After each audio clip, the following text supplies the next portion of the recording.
From the window of her 33rd floor office, Martha Johnson could see Chicago's skyscrapers as she finished her call with her last client. The clock showed 6 p.m., but the lights in the financial district showed no signs of dimming. Martha sighed with satisfaction and glanced at the family photo on her desk. "Ms. Johnson, good work staying late again today. I hear you landed another new client," her colleague Jane said with a smile. Martha turned in her chair and smiled back. "Thank you. But I'm heading home now. I need to prepare for my parents' anniversary party." "Oh, that's right. Is it their 30th? Martha nodded and began packing documents into her bag.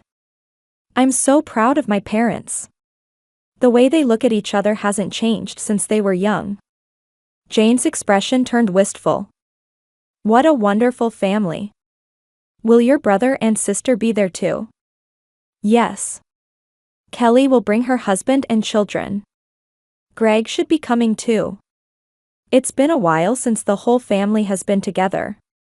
As she spoke, Martha pulled a small envelope from her desk drawer.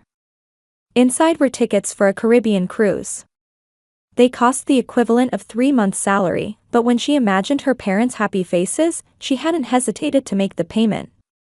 After leaving the office, Martha returned to her luxury apartment, quickly showered, and changed into the navy dress she'd selected for this special occasion. Looking at herself in the mirror, she felt a touch of loneliness. The price of dedicating herself to her career was that she'd had no time for romance. "But I'm not lonely because I have my family," Martha whispered to herself. Since majoring in finance in college, she had been the only money expert that her family relied on.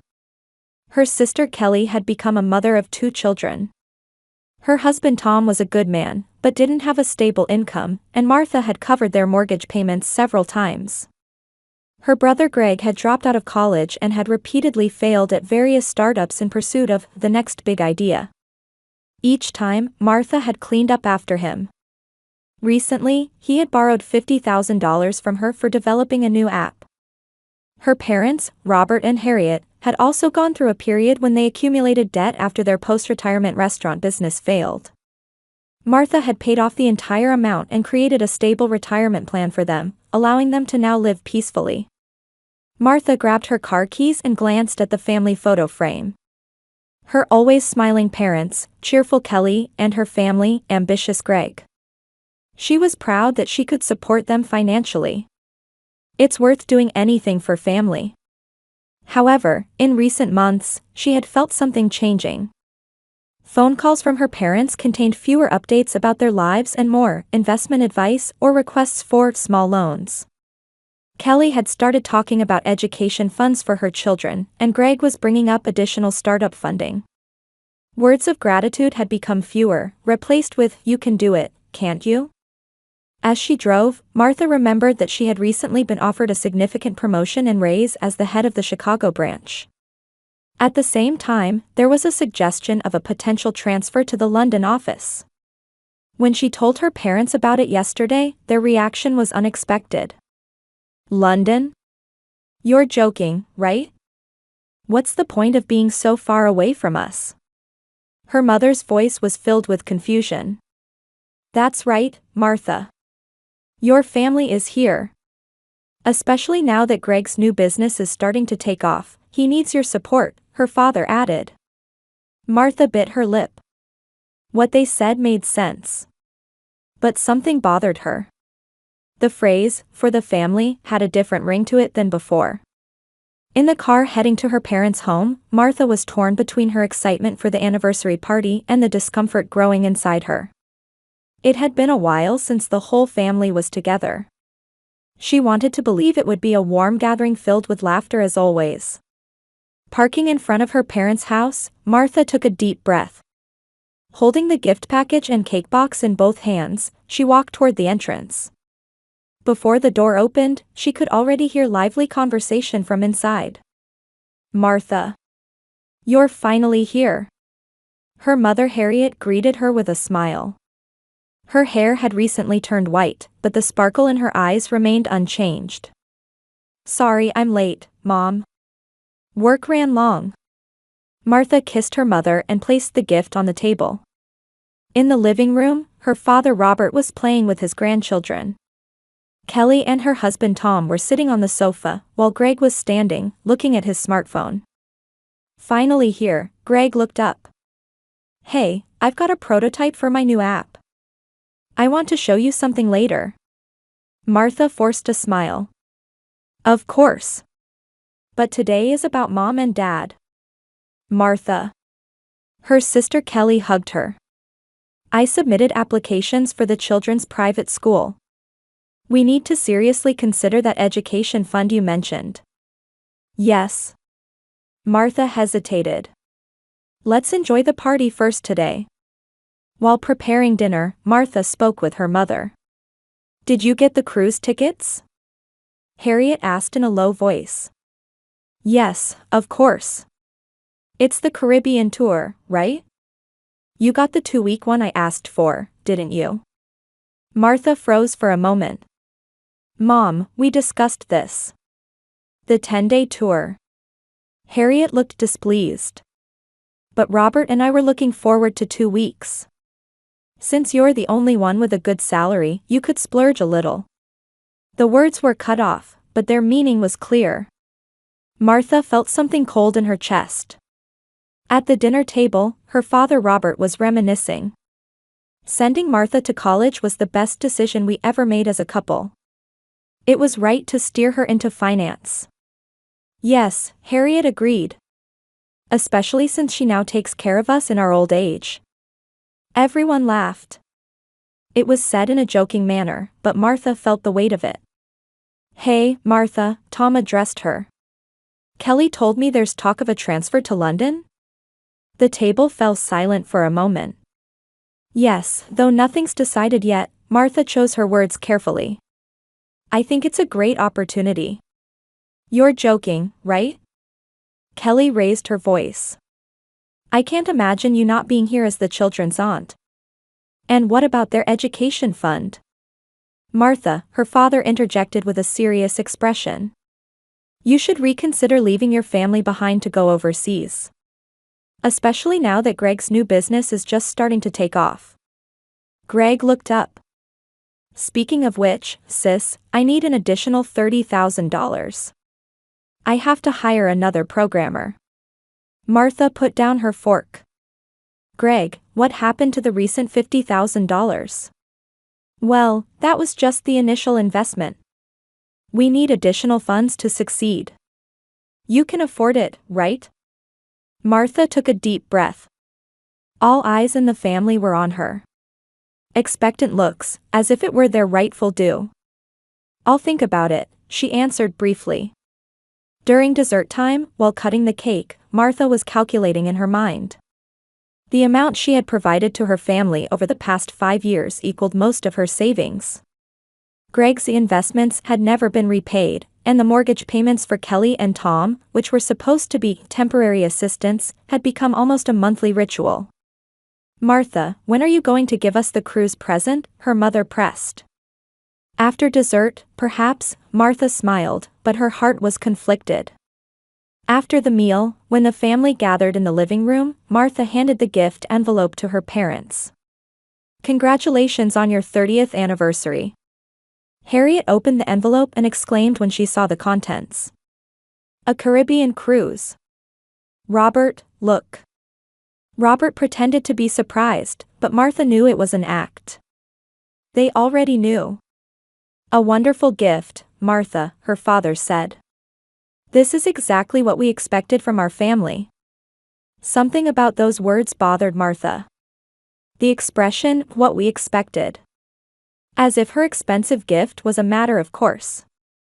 Greg approached with his smartphone. "Look, sis. This is the design for the new app. Worth investing in, right?" Martha looked at the screen, but it didn't seem much different from his previously failed projects. "Greg, to be honest." "Martha," her mother interrupted. "Support your brother. We're family." "That's right," Kelly chimed in. "Since you're the only successful one, it's only natural to share." Martha nodded silently. But in her heart, she was clearly articulating her discomfort for the first time. Is this love, or is it a transaction? Toward the end of the party, Martha was alone in the kitchen, clearing the dishes. She received a call from work. Ms. Johnson, we need an answer from the London office. A decision by next week. Martha stared out the window. The lights of distant skyscrapers shone like new possibilities. From the kitchen, she could hear her family's laughter.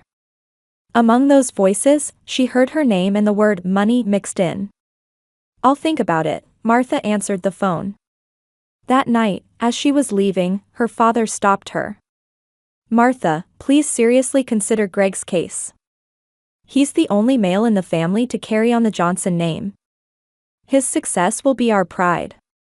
Martha nodded silently, but questions grew in her mind. Isn't my success a source of pride? That night, back in her apartment, Martha stood by the living room window, gazing at Chicago's night view. In her hands was the family photo frame. The smiling faces of her beloved family. But tonight, she sensed something behind those smiles. She picked up her phone and opened the calculator app. Quietly, she began calculating the total amount of financial support she had provided to her family over the years. As the numbers grew, so did Martha's sense of unease.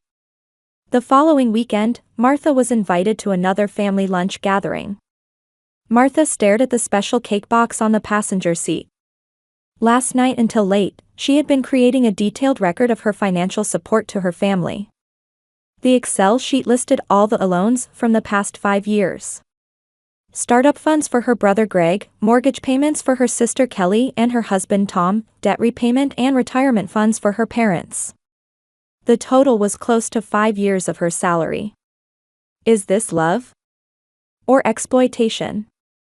Martha had asked herself repeatedly. The deadline for responding to the London office transfer offer was tomorrow. Yesterday, her boss had told her, your talent is needed in London. Parking in front of her parents' house, Martha picked up the cake. The spring sunshine felt warm. Birds were singing. Normally, this would be a calming moment, but today was different. Walking toward the entrance, Martha was thinking about her life. Successful career, financial stability. But personal happiness? She had few friends, and her romantic relationships never lasted. She had sacrificed most of her time and money for the family. How did that family view her? As she put her hand on the doorknob, she stopped at the voices coming from inside. Without additional funds from Martha, my app development is finished, Greg's voice. Somehow persuade her. She'll listen to you, won't she? Kelly's voice followed.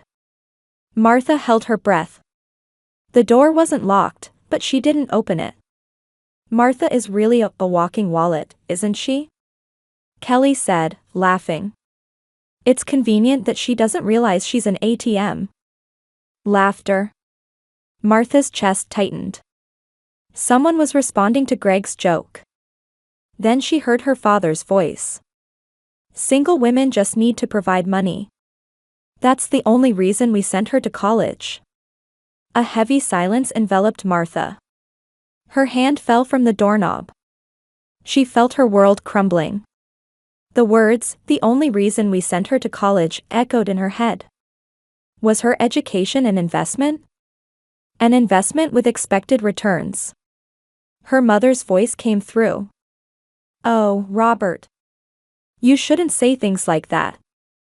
However, there was no real rebuke in that voice. Rather, it seemed like a mild reprimand hiding agreement. But look, Martha's talking about going to London, Kelly continued. What are we supposed to do? What about the children's education fund? Don't worry, her father's voice was confident. I'll talk to her today. I'll remind her of her responsibilities. Her duty to the family. Martha quietly backed away. Still holding the cake box, she returned to her car. She sat without starting the engine. Tears rolled down her cheeks. Her phone rang. It was from her mother. Martha didn't answer but sent a message. Something urgent came up. I can't come today. I'll be in touch. Starting the car, Martha began driving aimlessly through the city streets, eventually reaching the shores of Lake Michigan. She sat on a bench, gazing at the lake. Was I really that foolish?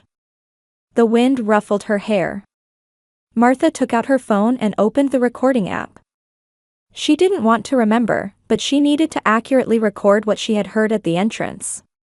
She quietly began to narrate the key points of today's conversation in her own voice. April 7th, conversation overheard at the entrance to my parents' house.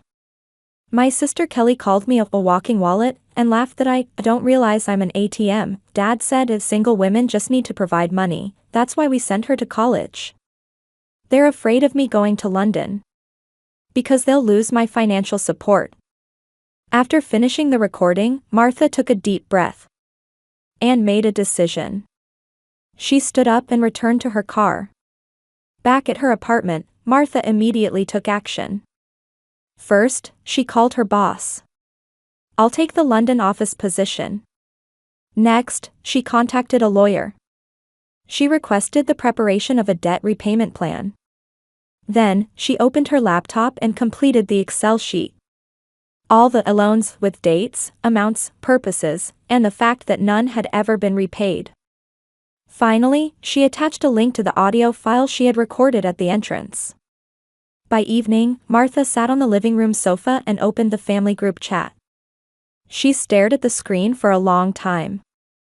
Her fingers trembled. Is this really okay? But those words came back to her ears. Walking wallet. ATM. Single women just need to provide money. Martha strengthened her resolve. She began typing a message to everyone, along with records of all our transactions. I am no longer your ATM. Please check the attached file. My love for you, my family, was real, but today I learned it was one-sided. The debt repayment plan will be sent by my lawyer. I've canceled the Caribbean cruise. My contact information will change. I'm starting a new life in London. Martha. The moment she pressed send, the phone started ringing. First from her mother, then her father, followed by Kelly and Greg. Martha didn't answer. She put her mobile phone on silent mode and stared out the window. The Chicago twilight was beautiful. The lights in the skyscrapers were beginning to turn on one by one. The doorbell rang. Looking through the peephole, Martha saw her parents, Kelly, and Greg standing there. She didn't move. Martha, open up. Let's talk, her father's voice echoed in the hallway. Martha quietly returned to the living room, picked up her pre-packed bag, and left through the back door of the apartment. She got into the taxi she had reserved. Hilton Hotel, please. Upon reaching her hotel room, Martha sank heavily onto the bed. The incoming calls on her mobile phone exceeded 30. She finally opened one message. It was from her mother. Martha, please let us talk. We love you. It's not about the money. Martha smiled bitterly. The word love. What did it mean? She replied. Let's meet at the lawyer's office tomorrow. 2 p.m. Looking at the night view from the window, Martha said quietly. This is my new beginning. That night, Martha couldn't sleep for a long time. The faces of her family flashed in her mind. Happy memories. But at the same time, the words, walking wallet, too. She didn't regret her decision. She just felt sad that the concept of family she had believed in for decades had crumbled in a single day. The meeting room at the law office was filled with tension. On one side of the table sat Martha and her lawyer, and on the opposite side were her parents, Greg, and Kelly with her husband Tom. Outside the window, Chicago's April rain was falling quietly. Ms. Johnson, please explain, Martha's lawyer, Mr. Davis, began. Martha took a deep breath and looked at each family member's face. Their expressions showed confusion, anger, and above all, fear. My financial support ends here. Martha's voice was calm. All previous loans should be repaid according to the repayment plan. This is absurd. Robert raised his voice. It was family helping each other. Not loans. Robert, calm down. Harriet placed her hand on her husband's arm. Martha, why this suddenly? Did we say something wrong? Martha took out her smartphone and played the recording. The conversation she had heard at the entrance. The words, walking wallet, ATM, single women just need to provide money, echoed through the quiet meeting room. When the recording ended, a heavy silence fell. Kelly covered her face with both hands, and Greg looked down. Robert's face had turned pale. It was a joke. Kelly said in a small voice. I didn't mean. People often say their true feelings in jokes, Martha responded flatly. This makes everything clear. I am not an ATM, love shouldn't be one-sided financial support. Harriet began to cry. Martha, you're our daughter. We love you. Not because of money. Is that really true? Martha looked into her mother's eyes. Then why were you so opposed to me going to London? Because my financial support was more important than my career. No.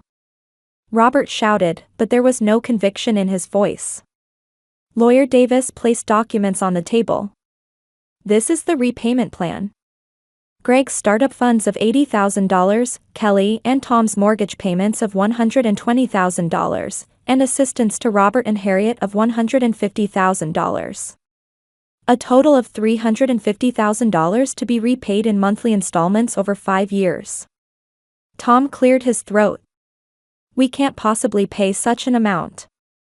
Then how do you think I've been paying all this time? Martha's words were sharp. Everyone needs to reconsider their standard of living. Kelly began to cry. The children's private school. Public school is fine, Martha stated firmly. I went to public school. From there I went to college and built my current position. Martha, please reconsider, her father pleaded. We're family. Martha slowly stood up. We need time to think about what family really means. Tomorrow, I leave for London. It's a 1-year contract. A year? Harriet exclaimed in surprise. So long. It's the time I need for a new beginning, Martha said. I want all of you to think about the true meaning of family too. Greg spoke for the first time. Sis, I'm sorry. Really sorry. There was genuine regret in his voice. Martha looked at her brother. Her expression softened slightly. Greg, you have talent. But you've always chosen the easy way. Learn to take responsibility for yourself. As the meeting ended and Martha was about to leave the room, her mother stopped her. Martha, could we talk for a moment? Just the two of us. After signaling with her eyes to Mr. Davis, Martha nodded. The two moved to a small lounge in the law office. Martha, Harriet tried to take her daughter's hand. Martha pulled back slightly.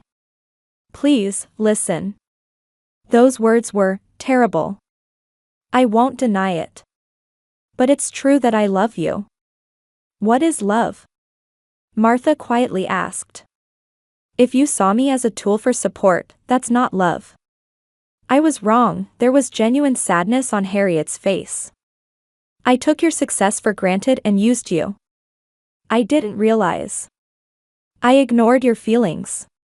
Martha silently stared at her mother. I want you to be happy in London, Harriet continued. And I hope someday you can forgive us. So we can become a real family. I need time, Martha said. To rebuild trust. Before parting with her mother, Martha made just one promise. Let's video call once a month. Maybe we can repair our relationship little by little. The next day, Martha was waiting at the airport gate for boarding. Her mobile phone rang. It was from Greg. After hesitating a little, she answered. Martha, I wanted to tell you before you get on the plane. Greg's voice was serious. I've decided. I'm going back to college. I'll study economics and get a proper job. And I'll repay the debt. I promise. Martha smiled. I'm glad to hear that, Greg. Seeing your strength made me think. Someday, I hope we can be real siblings. After hanging up, Martha stared out the window. The rain had stopped, and the sky was getting a bit brighter. Now boarding. British Airways Flight 295 to London. Martha stood up and picked up her passport. At that moment, another phone call came in. It was from Kelly. Martha, I'm sorry. Really sorry. I told the children about you. That their aunt is a wonderful finance professional who carved her own path as a strong woman. They're very proud of you. I am proud of you too. Tears welled up in Martha's eyes. Thank you, Kelly. We're looking forward to the postcards you'll send from London. The children are excited too. On the plane, Martha was looking at Chicago's cityscape visible from the window. Her heart was complex. Sadness and a sense of liberation were mixed together. An expectation for the future. What would you like to drink? The flight attendant asked. Champagne, please, Martha smiled. To celebrate a new beginning. As dawn approached in London, Martha began writing in her notebook in the darkness of the cabin. Dear family. This is not my last letter to you. It's the beginning of a new relationship. We made mistakes. Both me and you. I placed my values solely on financial support, and you took it for granted. A real family is not about money transactions, but about respecting each other and recognizing each other as individuals. Supporting each other is important, but it should be reciprocal. During my year in London, I will reflect on myself. And I hope you will do the same. With love. Martha. As the plane landed at London Heathrow Airport, Martha took a deep breath. Her new life was beginning in this city. And far away, her family was beginning to change too. It was the first step in a long journey to becoming a family in the true sense. London's winter was harsh. Snow had accumulated on the roofs of old buildings visible from Martha's apartment window, and the Thames River reflected the grey sky.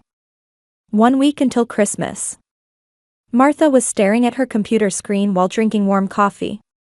Martha, your performance this quarter is outstanding, her boss Elizabeth said in an online meeting. I'm really glad you became the face of the London office. Thank you, Martha smiled. I'm happy to be working with this team. After the meeting, Martha stood by the window. Almost a year had passed. Since leaving Chicago, her life had changed dramatically. New friends, new hobbies, and occasionally there was a nice man she dated. Her mobile phone rang. It was from Greg. Sis, I passed my final exams. My GPA this semester is 3.8. Congratulations, Greg. I'm proud of you. I'm steadily repaying the debt too. I work as a waiter between classes. It's tough, but there's satisfaction in earning for myself. After hanging up, Martha looked at the new family photo displayed on the shelf in the living room. It had been sent last month. Her parents looked older. But there was a humility in their faces that she had never seen before. An envelope was placed on the table. A Christmas card that had arrived this morning. Martha opened the seal and took out the card. A handwritten message from her mother was written on it. Dear Martha. A year has passed, and we have learned a lot. Your courage changed us. Thank you for teaching us the true meaning of family. Will you come back for Christmas? With love, Mom. Below that, a short sentence in her father's severe handwriting. I'm proud of you. Really sorry. Dad. Tears welled up in Martha's eyes. She looked at the calendar. A ticket she had already booked. Chicago bound, departing December 23rd. She opened her laptop and began preparing for the monthly video call. The faces of her family appeared on the screen. Her parents, Kelly and her children, and Greg. They smiled and waved at Martha. "I have important news," Martha said. "I will be home for Christmas. But it's a temporary return. I've renewed my contract in London." After a moment of silence, her father said, "Congratulations, Martha. We respect your decision. But we'd be happy if you could come back to Chicago more often," her mother added. "Not forcing you. Just a wish." Martha smiled. "I promise. And next time, I'd like to invite everyone to London." After the call ended, Martha gazed at the twilight view of London visible from her apartment window. Far away, she had found her true self. And she was beginning to build a new bond with her distant family. "A real family supports each other," Martha said quietly. "But support should be reciprocal." Snow began to fall quietly. The sense of a new year, a new beginning. Martha smiled. It had been a long journey, but she had finally started walking the right path.